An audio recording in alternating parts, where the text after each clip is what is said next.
আসসালামু আলাইকুম, welcome to our channel garments mechanics MC. তো আজকে আমরা যে বিষয় আপনাদের সাথে শেয়ার করব, বিষয়টা হলো দেখেন, মেগাসুস স্মল সিলিন্ডার বেড মেশিনে স্কিপ করলে কিভাবে সমাধান করবেন।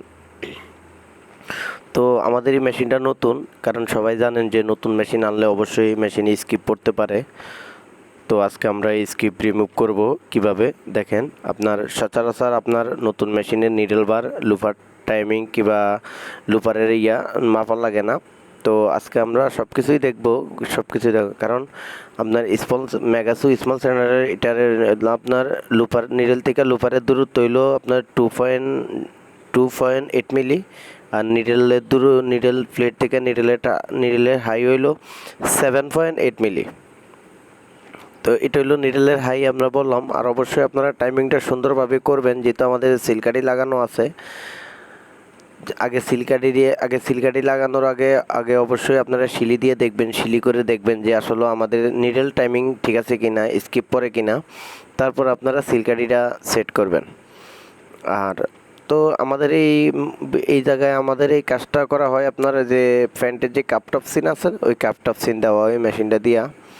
আর যারা অবশ্যই আমাদের ভিডিওগুলো দেখেন কিংবা আমাদের ভিডিওগুলো ফলো করেন, তো অবশ্যই আমরা যারা সাবস্ক্রাইব করা আছে তাদেরকে আমরা অসংখ্য ধন্যবাদ জানাই। আর যারা নিউ সাবস্ক্রাইব করেন নাই, অবশ্যই তারা আমাদের চ্যানেলটাকে সাবস্ক্রাইব করবেন। সাবস্ক্রাইব করে বেল বাটনটা অন করে দিবেন। অন করে লাইক কমেন্ট শেয়ার করে আমাদেরকে জানাবেন যে আমাদের ভিডিওগুলো কেমন হয়। আর ইদানিং আমাদের ভিডিওতে একবারে আসছে না, কিংবা আমাদের ভিডিওগুলো অনেকেই দেখতেছেন না। তো আমাদের কাছে অনুরোধ রইল, আমাদের ভিডিওগুলো একটু দেখবেন, আমাদের ভিডিওগুলো ফুল দেখবেন। না দেখলে আপনারা বুঝতে পারবেন না, কিংবা আপনারা কোনো সমাধান করতে পারবেন না, মেশিনের কোনো কিছু সমাধান করতে পারবেন না।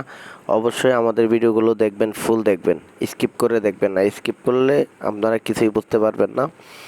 তো দেখেন, আমাদের আমরা টাইমিংটা ভালোভাবে করতেছি, যেহেতু এটা হইলো আপনার নতুন মেশিন।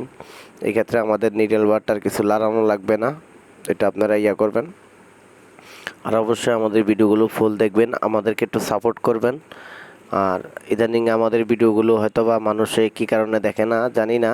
তো যারা আমাদের সাবস্ক্রাইবার আছেন, পুরানো সাবস্ক্রাইবার আছেন, তাদেরকে অনেক অসংখ্য ধন্যবাদ। যারা এখনও সাবস্ক্রাইব করেন নাই, অবশ্যই আমাদের চ্যানেলটাকে সাবস্ক্রাইব করবেন।